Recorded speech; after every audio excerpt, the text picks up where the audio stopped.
Hindi sasabog. Okay, so power on natin. Yun. Tara mga idol, mag-check tayo ng Honeywell. Ang brand nito is Carrier. Ang issue daw nito is power trip. Alam ko rin yung unit na pinaglagyan ito ay chilled water at wala namang problema yun. Baka naman ang problema is itong unit, pero bago daw ito nung kinabit nila. So ganito lang diagram yan mga idol. Ito live, neutral, signal. Ito yung signal na yan kinabit natin sa compressor, pero pag sinabing chilled water, ito yon, ito lang i-activate nya, solenoid valve. Okay, so kunin mo isang line nya, ilagay mo dyan, neutral mo, yun na yun. So ilagay natin live dito sa ating power supply at neutral ha. Mas maganda testingin muna natin para bago tayo magbigay ng conclusion.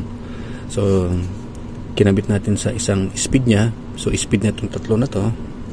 Okay, ito may fan tayo, and then neutral, so naka neutral tayo. Power on natin, tignan natin kung aandar ha. Yun, umandar ang ating compressor kasama yung fan. Ito ang problema natin, namamatay ang fan kapag single speed dahil 3 speed ito. Yan, patay. So madali lang isosolve natin yan mamaya paano gagawin nyo just in case na single speed lang ito ha. So ganito yung nakita kong problema mga idol. Ganito lang kasi yun. Yan, meron tayong evaporator fan, meron yan 3 speed. Kukonek nyo lang 1, 2, 3. Kukonek nyo dito lang, siguro na dito yung nag-wiring. So meron kasi dito capacitor at isang wire nyan, ito wala na to ha. Isang wire nyan baka na ilagay niya sa neutral. Yan, signal pupunta sa solenoid. So ito yun, solenoid.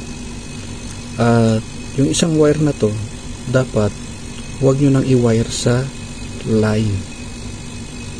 Yan, wag nyo siyang i-wire dyan. Kapag ni-wire nyo sa line, yan, tulad nyo, lagyan natin ng ano ha, kunwari AC plug siya.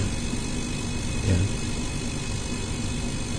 huwag nyo ilagay sa line, ilagay nyo sa neutral. Ito yung proper, ilagay nyo sa neutral. Okay, kaya trip yung gawan nila. So ang gagawin nyo, yung line na yan pupunta kagad dyan. Okay, itong neutral na to, ini-neutral nito, yan gagana yan. Tapos kunin mo ng isang line ng neutral at ayan, gagana na ang ating Honeywell. So ganyan lang yan mga idol. So ito, mali ito, magtitrip talaga kayo kasi itong tatlo na to line na yun so inyo-neutral nyo na lang. Yan, ganyan yan. At gaya ng sinabi ko, kapag single speed lang ang inyong kino-convert na aircon, ganito lang gagawin nyo guys para si customer, alin man dito ang i-select nya, meron pa rin power. Okay, so ganito lang yun. Pag sama-samahin nyo na itong mga to, okay, ang tawag dito parallel. Yan, pag sama-samahin nyo na yan at hindi yan sasabog. Hindi yan sasabog. Okay, so power on natin, nakakul ha.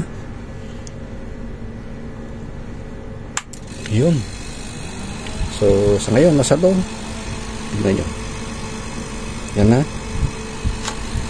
paypayan na lang natin yan, napaypay ha.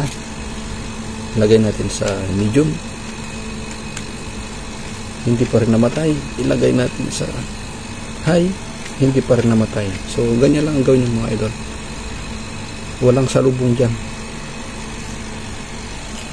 Thanks for watching.